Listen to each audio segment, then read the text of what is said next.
Pascua. Amen? So let us welcome Pastor Chris Patricio from Iloilo.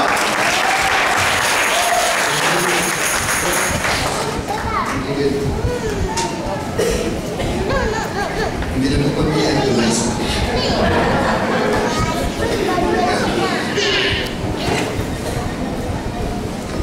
Ngayong aga sa tanan, belated blessed Christmas sa inyo tanan. Amen. Blessed Happy New Year again. Amen. Ito happy lang. Baso nila happy. Ito blessed na happy. Tapos, salamat po mga Arapan family. Salamat po sa friendship sa inyong church, sa inyong pastor.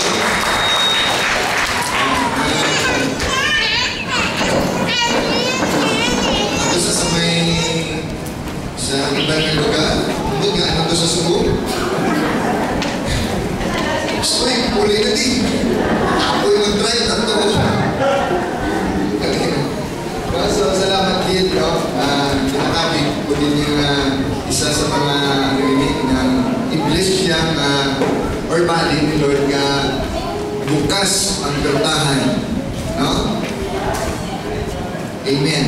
So, dito na ni pagpalawin ko. Ako ni-share sa inyo, ang muli matchag ko, isa sa ginambal sa akin sa Diyos. No? Kung nakabati ko sa Lord, ayok nakabati ko, so iambal ko na sa inyo. Alright? So this would be a prophetic word sa inyong church or siya iban sa inyo kung batunan nyo. Kasi yung prophetic din ang basta i-receive siya. So, ang title niya, amo na ng mensahe. Amo na yung batsag ko inambal sa akin kag sa ato niya kung batunan ninyo. So I pray, I hope, I believe na batunan nyo. In 2025, sa ini nga mga abot nga 20-25 na tuwig. Grabe ako na station din dito. 20-25, no? Be established in God's Word. Diba? Sa ini nga 2025, be established in God's Word. Ano namin sa establish sa itong to? Hindi man pundan, kung dila ka maging permanente, di na ka ma-settle na lang. Okay na ilunggo natin para maintindihan ang tanan. So sa ini, ka 2025, in fact, hindi lang mula doon pa nga sa January 1 pa.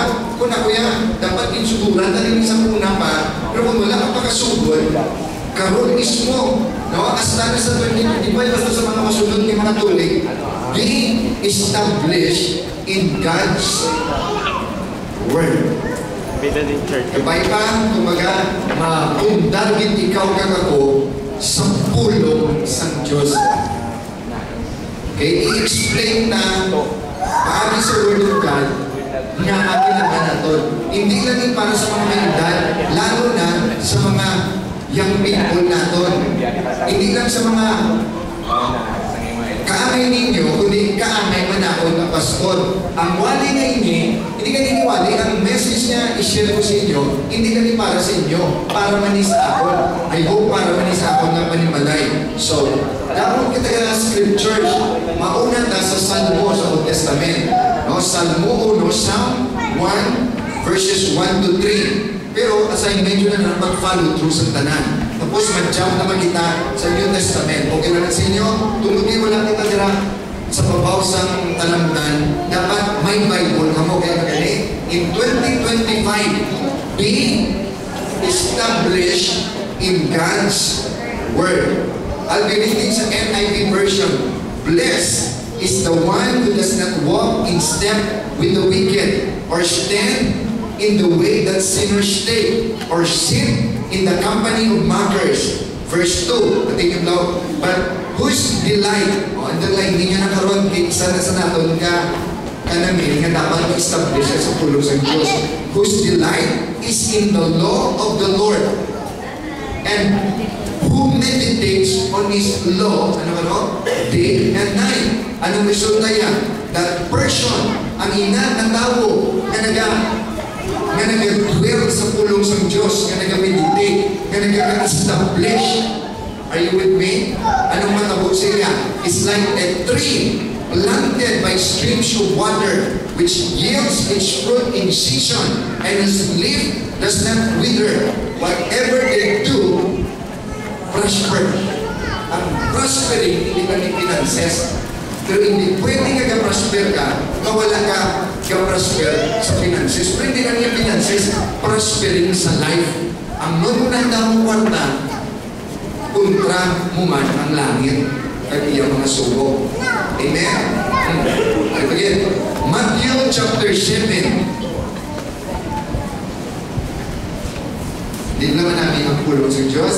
Matthew chapter 7, ang narrative niya storyalis ni Jesus mismo. Kung sino ang nagasunod, kung sino ang wala, tapos ginabtan sila sa pagdilaw.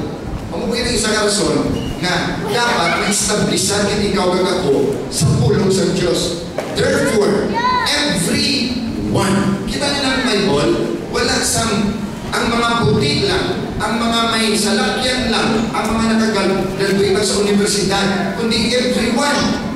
Kita yung patas, kung isa sa matas ang tao, may ano ba ganyan, hindi patas, pero sa matas ang Diyos, pati yung everyone who hears, pati yun lang, these words of mine, is my words, and puts them into practice. It's like a wise man who built his house on the rock. The rain came down, the streams rose, and the winds blew and beat against that house. Yet it did not fall. Anong rason?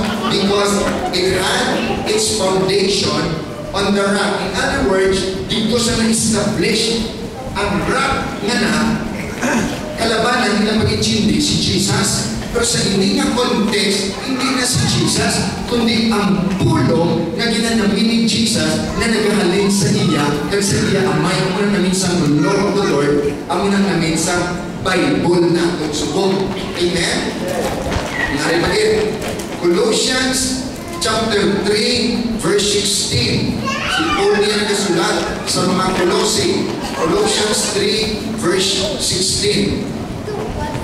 Let the message of Christ stop anan. Kay sino message? Kay Christ. Ano ganing atong subong ginapakighambal sa atong isang Lord? Be established in God's Word.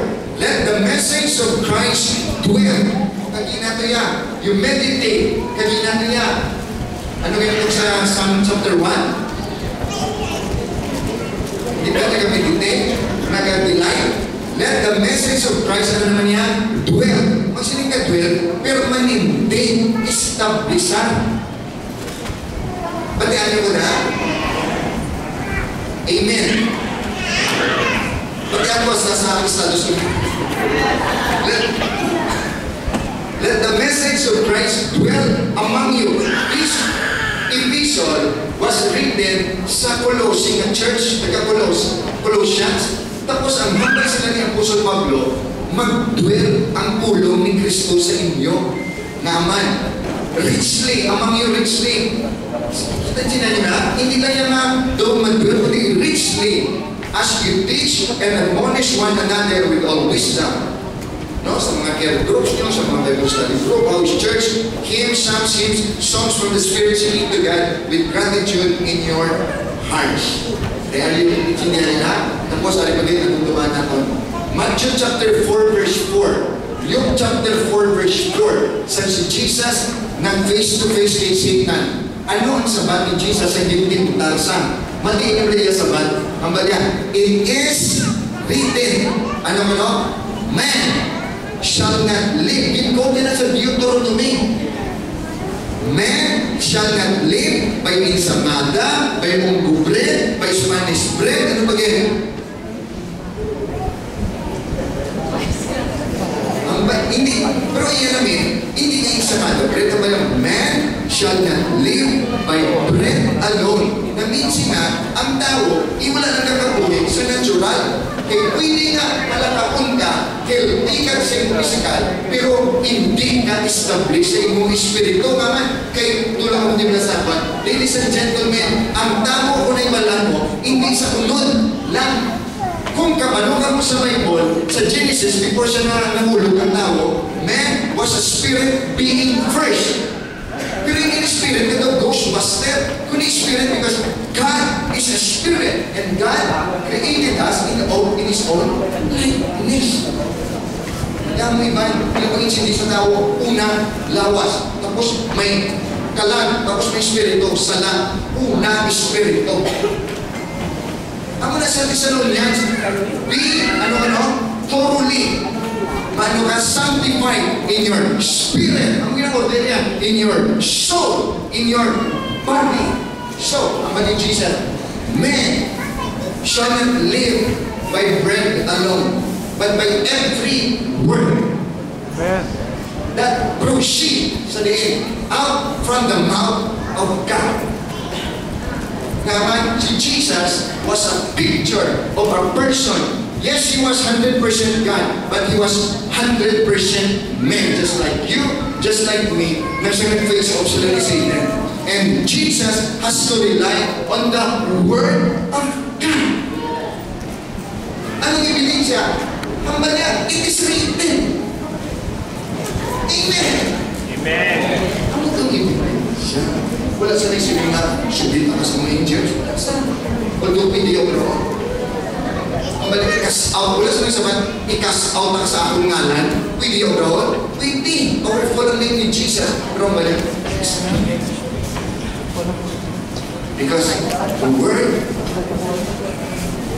is written, engraved, established, matigla, sa kay Jesus mismo.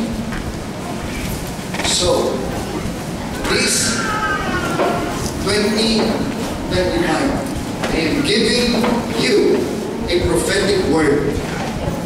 Hindi niya vision na. This is a word. Kung hindi kami yan, bahala mo. At saka ang nilin ang pasakon ni isa sa Lord. Every year, before mag-move ang yan, nag-mapapako ng Lord. Ako yung nag-challenge para mag-move ng tahan.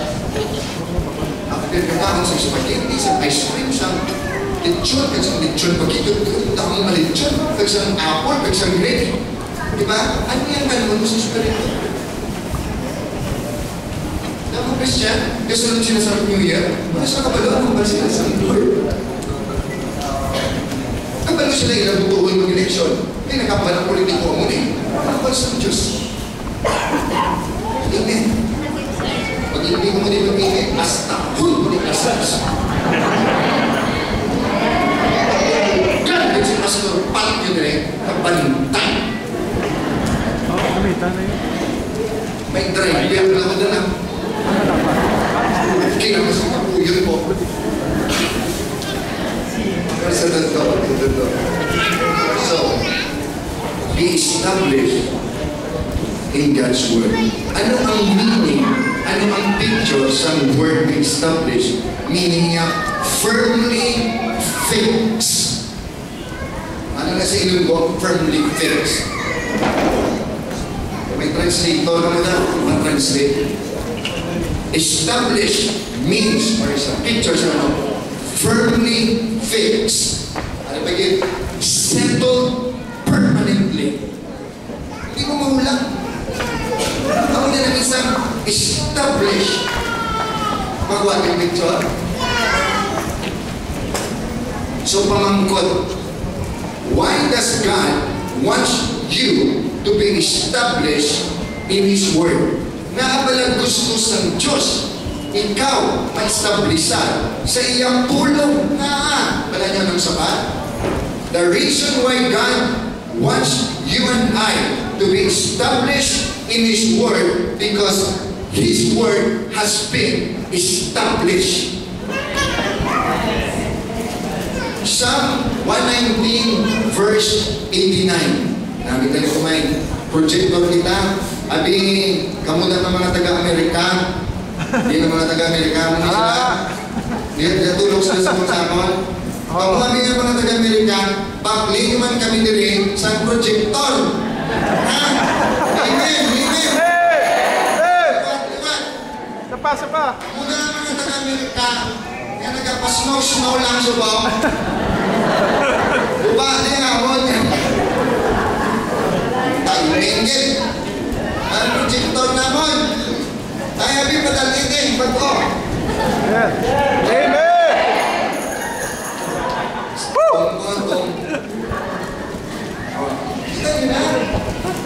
Psalm 119 verse 89. Nga abala ikaw kag ako dapat ma-establishan sa pulong sa Diyos. Kaya sabat, kay ang pulong sa Diyos, establishan na daan. Your word, you know, your word, O Lord, is eternal. Ako na namin, permanently fixed. Or firmly fixed. Settled permanently. Ang muna picture niya, your word. Kasi sino ko na word? Kaya Lord, hindi ko na settled forever. Eternal. Tapos alam ba niya, it stands firm in the heavens. Blue. First heaven, second heaven, third heaven. Ang bansa iban, sabi nila ka sa Bible ini, ano mapangga? Ang sabalan na yun, tanan. Ikaw, kaya wala ka gabasa, kaya ano na po? Kwartalan mo na pa. Kwartalan mo pa mo. Ano ba ginagawa mo? Nga ako may kwarta ka, solve ang tanan. Pwede nga kung may kwarta ka, madama ka masulat, pero hindi tanan. Mapakal mo mo ka lang, mapatay ka karoon ako. Sa iba nga religion, pwede mo mapamisahan. Para kung magsakay mo ka lang. Ilan niya sa lang kapanundo, hindi niya iyan tumapanundo sa Biblia. Wala. Sa sino man na makabakal sa iya kalang, maski bilang ka na kalibo, magbilang, na magsangka sa langit, iya kalang kaman. Kaya hindi mo na pamahal sa Diyos. So, your word, O Lord, ang narasyon is established in heaven. O, ano pa din? Gusto niyo pa din? Isaiah 40 verse 8. Isaiah 40 verse 8. Ari manigaling sa may sa may gospel. Mati yung lang, the grass withers, ang mga hilamon nagakalaya, and flowers fall, ang mga bulan gagala puspos. But the word of our God endures forever. Pero ang pulong sa atong Ginoo nagapabilin nga ano, nga mabakod, anong ginindol, nag-indol forever. Ang unang isa na picture sa ano, sa establish. So, di ba ha? Why does God wants you to be established in His Word? The reason why God wants you to be established in His Word, because His Word has been established. So, pamatiin nyo nila sa kingdom sa Diyos, ating naman kung ma-born again ang tao, sino may Christ Jesus na? No? Kung naalala ka sa Ginoo, kung ma-born again ikaw, bakit ikaw mo? Kung ma-born again ang tao, nobody is born na spiritual adult. Sintihan niyo to? Wala kapag nabago na si Jesus Kina, pagka-buwas, spiritually adult ako, hindi. Tanan kita, tinatawag na babies. In other words, without the Word of God being established, kapag tayo nag-assemble sa inuman sa akong tagipusong kabuhi, hindi ikaw magtubo. Amo na nambal sa James chapter 1 verse 6, na doubtful ikaw, because you are doubtful, you are being tossed to and fro by every form of doctrines. Naman, hindi ka ganin firmly fixed. Are you following? Kaya may magkatinan eh. Kapos in His way. Naman, hindi na-establish the Word of God. Amen. tanggap sa Diyos. Ang tanan, yung bata, kaamay man sa natural. Kaamay sa natural. Ang bata, kung hindi mo pagmatudion, pag-inarish, pag-i-establish sa iyang nutrition, hindi mag-develop iyang mga organs, etc. Tama hindi. Ang mga sa aton, ang mga naman sa 1 Peter chapter 2, verse 2 kag 3, ang malalang na newborn babies, crave. Ang malalang, i-desire ang spiritual milk of the Lord because it is for you. May bata pala na wala nag-crave sa baby, sa milk. Talagang mga bata, tama hindi. Nag-hibig, nag-crave. Ang buto may nag-hibig, hindi sa ato, sa milk of the Lord or sa meat of the Lord. Doon pala, picture na sa nga nag-design ikaw na ma-establish ikaw ang ako sa Diyos. Laging ko lang ginahibihan sa iba ng Christian. Ilang ginahibihan, masabihin mo, relasyon. So, ikaw talaga natin ang kami. Ipa-drive ka mo din. Tinaspaskot. Umami. Wala ka lang matinginan. Kapag ipa-drive ka mo din. Gusto ka naman yung picture. Ano na yung picture? Like a newborn baby, naman yan, crave, desire. Just like in the natural, a baby will grow without milk, etc. Again, hindi ma-develop yung mga organs, hindi sa establish. In fact, talon mo minsan sa doktor, matingala ka. Ang naminsang crave, earnestly desire. So, let us earnestly desire. Ako kasi hindi may prophetic word ko. Hindi lang prophetic word. Earnestly desire the Word of God.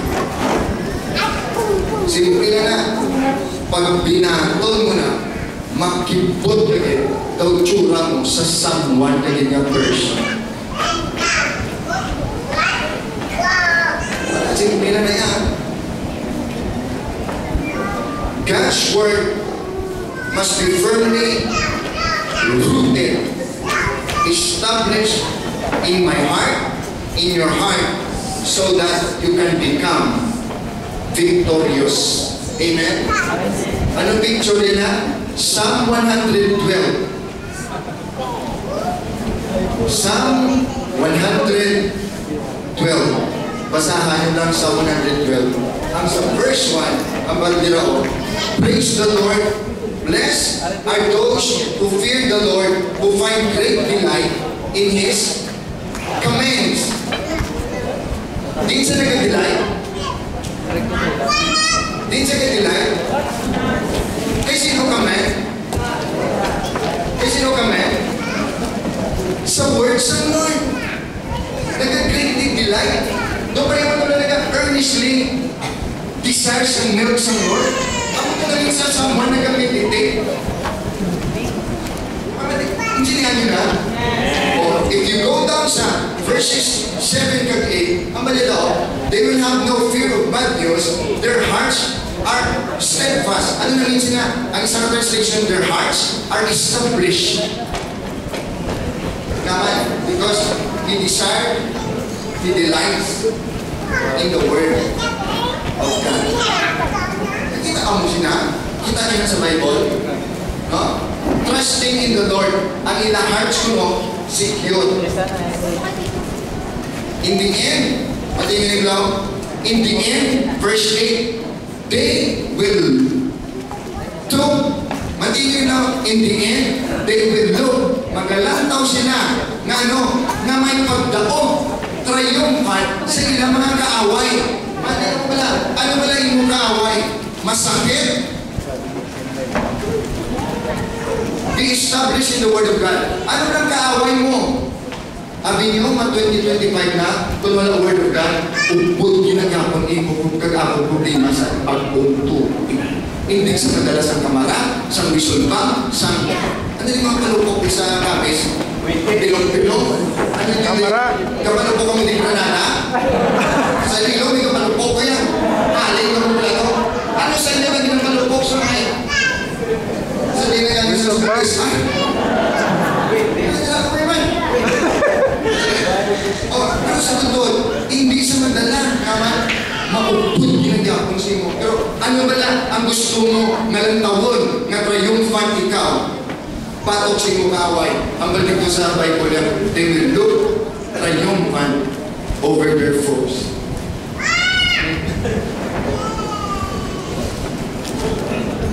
Kulang kwarta, relationship, kagarot.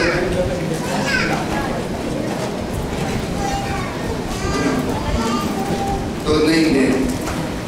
Ang Psalm 112, picture na sa pagin, mating mo pala, isang version nga niya ako i-establish sa pulong sa Diyos.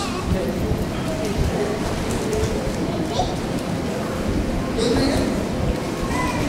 Sinsya na kung nagtigil ko kaya niya sa umahan, karoon na lang sa spirit. Hindi ko gawin daw, hindi yan, hindi gusto ko makawali, para makawali dito sa inyo. May ino na niyakot niyo. Matiin niya ang words ng Lord sa inyo. Dami ko ang nagsapan ko eh. Maging victorious ka galing. God doesn't want you to live in constant defeat. Hindi gusto sa kamay sa langit. Kapirmi na lang ikaw na ako, ginasabuting sa kaaway. O perdi na lang. Ang bunsing niya, kalaw ay isang, maski sa basketball ka, pausa na basketball, kalaw ay kung bahin ka sa team, mawala na din ka.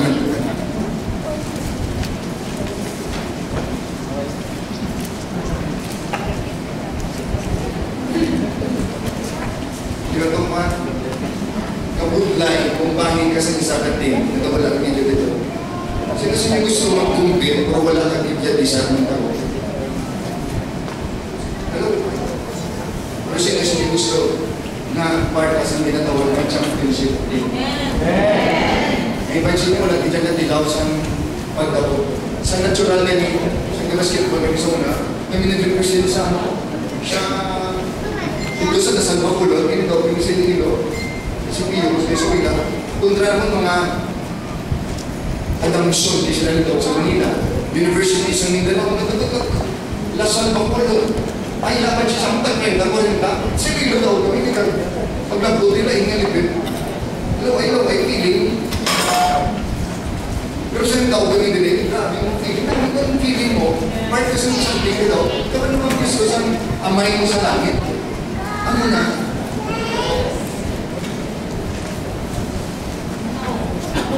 Mga Kristiyano mga hindi po, societal, na hindi mo nagkakalun doon. Saan dapat yung kanong dumunila? Ano? May tiyangtong. Pinamalan ni Magdubyo. May mamabala mo na kung siya hindi nga. Ano pa? Anong naglainaw? Wala. Kaman, kaya amo nang tuhan. Saan ka hindi baliskat mo? Amo na yung societal. Hindi ka lang magtugyo. Hindi ka lang magpika. I-establish ka lang yung tawid sa pulong sa Diyos. Para victorious ka. Mga nanay at tatay, sakto hindi. Sakto. Nalawayan ko kalaway sa Christian home. Christian na dito na may experience ano? Kalaway sa Christian home. Okay man namin ginakonsila mo. No? Suicide dahil ang mga tao. Malubuy ito sa ito'y kamay. Ang mga pangatalon, itasok nito sa ulo. Ilan ang pala yung ginagawa. Balikbahan din ang nagpira. Wala nyo na, i-invite ito iba. Wala ko di sala. Ikaw, nag-invite ka din. So, amo ang hindi ko nila mabatikan. Pero sa totoo, nagtana siya, nagpamalakpak. Pang-spot siya, kasi siya kupitino. Pero maski simple na naman, pagkatapos mo sa inibig, maski doon ko uwi-uwi ko lang. Ako kasi uwi